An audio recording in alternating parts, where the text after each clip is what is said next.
አሰላሙ አሌይኩም ወራህመቱላሂ ወበረካቱ። ሰላም ውድ ቻናሌ ቤተሰቦች እንዴት ናችሁ? ያለው አልሐምዱሊላህ ሰላም ነኝ። ሰሞኑን ጠፍቻለሁ። ያው ታውቃላችሁ ትንሽ አሞኝ ነበረ። አልሐምዱሊላህ አሁን ለውጥ አለኝ፣ እየተሻለኝ ነው። ውድ እህቶቼ በያላችሁበት አላህ ይጠብቃችሁ። ሰሞኑን በተፈጠረው ግርግር እኛም በጣም ተጨንቀናል። በተለይ እናቶች በጣም እያለቀሱ ነውና ውዶችዬ እናታችሁ ዱዓ ይድረስላችሁ። ከክፉ ነገር አላህ ይጠብቃችሁ። መጥፎ ነገርን ሁሉ አላህ የያዝላችሁ። በሰላም ለሀገራችሁ አላህ ያብቃችሁ። እናማ ቤቴን በዚህ መልኩ ፏፏ አድርጊያታለሁ፣ አጸዳድቻታለሁ። ከዛም ወደ ቀጣይ ስራችን ማለት ነው። እዚህ ጋር ያው ሊጥ አቅጥኛለሁ። እዚህ ጋር ደግሞ እንደምታዩት ብስኩት ልሰራ ሊጥ አብኩቻለሁ። ብስኩት ያው ግዴታ ሁሌ መስራት አለብኝ፣ ምክንያቱም ኪዩ በጣም ነው የሚወደው። ያልተሰራ ቀን ያኮርፋል እና ለዛም ያው እሰራለሁ ሁሌ ማለት ነው። አቦካኩን ደግሞ የነገርኳችሁ ይመስለኛል። መጀመሪያ እንቁላል ታደርጋላችሁ። እንቁላሉ ላይ ደግሞ ትንሽ ቫኒሊያ አድርጋችሁ ትመቱታላችሁ። ቫኒሊያው ለሌላ ነገር ሳይሆን እንቁላሉን ሽታውን ለማስወገድ ያህል ነው ማለት ነው።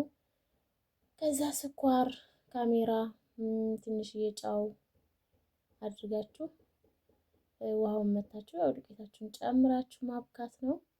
በጣም ሳታቀጥኑ ወፈር አድርጋችሁ ማብካት።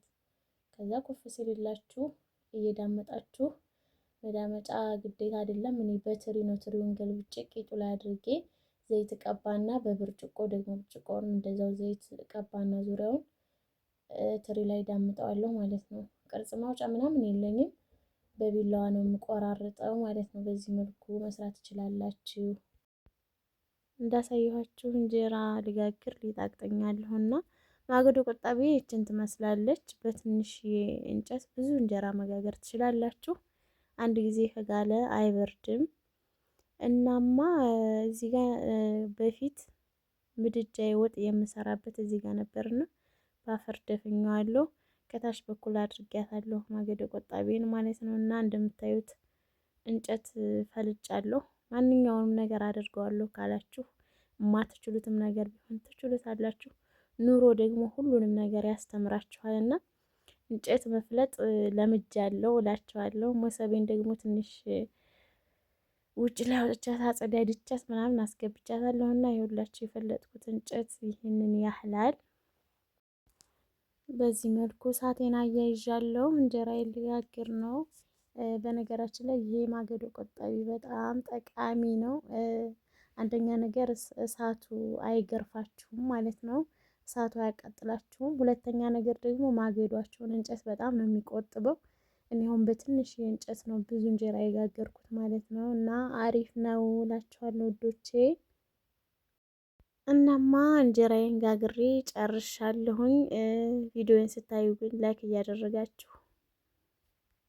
ብስኩቴን የምሰራው በዚህ መልኩ ነው። ትሪውን በጀርባው አድርጌ በብርጭቆ ዙሪያውን ዘይት ቀብቼ እንደዚህ ጅምጥ አድርጌ ቁርጥርጥ አድርጌ እንደዚህ ዘይቴን አግልና በዚህ መልኩ ነው የምጠብሰው። አያችሁት? በዚህ መልኩ መጥበስ ጀምሬያለሁ። እንግዲህ ልጨርስ ትንሽ ነው የቀረኝ። ስጨርስ ደግሞ ማሳያችሁ ይሆናል። አሁን እንደምታዩት ጠባብሼ ጨርሻለሁ። ይችን የምታህል ነው የምንጠብሰው እኛው ስለሆንን በቂያችን ነው። የሚጣፍጥ ብስኩት ነው። ውስጡ ክፍት ነው የሚለው። ከኩሽና ስራ ወጥተናል። ማፍጠሪያችንን ሰራርተን ጨርሰናል። አሁን ደግሞ እዚህ ጋር የመጣልኝ አንድ ስጦታ አለ። እሱን ስጦታ ማሳያችሁ ይሆናል። እውነት ለመናገር ያልጠበቁት ስጦታ ነው የመጣልኝ እና አላስቻለኝም። እኔ አይቼው ነበር፣ ለእናንተ ለማሳየት ያክል ነው ያመጣሁት። እዚህ ጋር እንደምታዩት የምታምርዬ ቀሚስ ያቻት ቆንጅዬ ናት። እዚህ ጋር ደግሞ የሚያምር ሻርፕ ነው። አይት እንዴት እንደሚያምር በኋላ ለብሼ አሳያችኋለሁ። እና ለብሼው ደግሞ ይሄንን ይመስላል። ዞር ዞር እያልኩ ማሳያችሁ ይሆናል። እውነት ለመናገር ከለሩ ትንሽ ተለያይቶብኛል። የራሱ ከለር መጀመሪያ ላይ ከፔስታሉ ሳወጣ ያሳየኋችሁ ነው። እዚህ ጋር ትንሽ ነጣ አለብኝ። የቤቱን መብራቱን ስላበራሁት ይሁን ለምን እንደሆነ ከለሩ የተቀየረብኝ አላቅም። ብቻ ዋና ከለሩ ያ ነው። በጣም ነው የሚያምረው፣ ወድጀዋለሁ። ጽድት ያለች ቀሚስ ናት፣ ክሽን ያለች ማለት ነው። እና ውዶችዬ ደግሞ ከቀን ወደ ቀን ሰውነት እየቀነሰ ነው የሚሄደው። በእርግጥ አሞኝም ከርሟል፣ ግን ከዛም በፊት በቃ ሰውነቴ እያለቀ ነው የሚሄደው። በቃ የበፊቱ ውፍረቴ እየናፈቀኝ ነው እላችኋለሁ። አስሬው ደግሞ ይሄንን ይመስላል። ግን እኔ እንደዚህ ቀሚስ ለብሼ ምናምን ማሰር አልወድም። እንደዚህ ልቅቅ ሲል ነው ደስ የሚለኝ።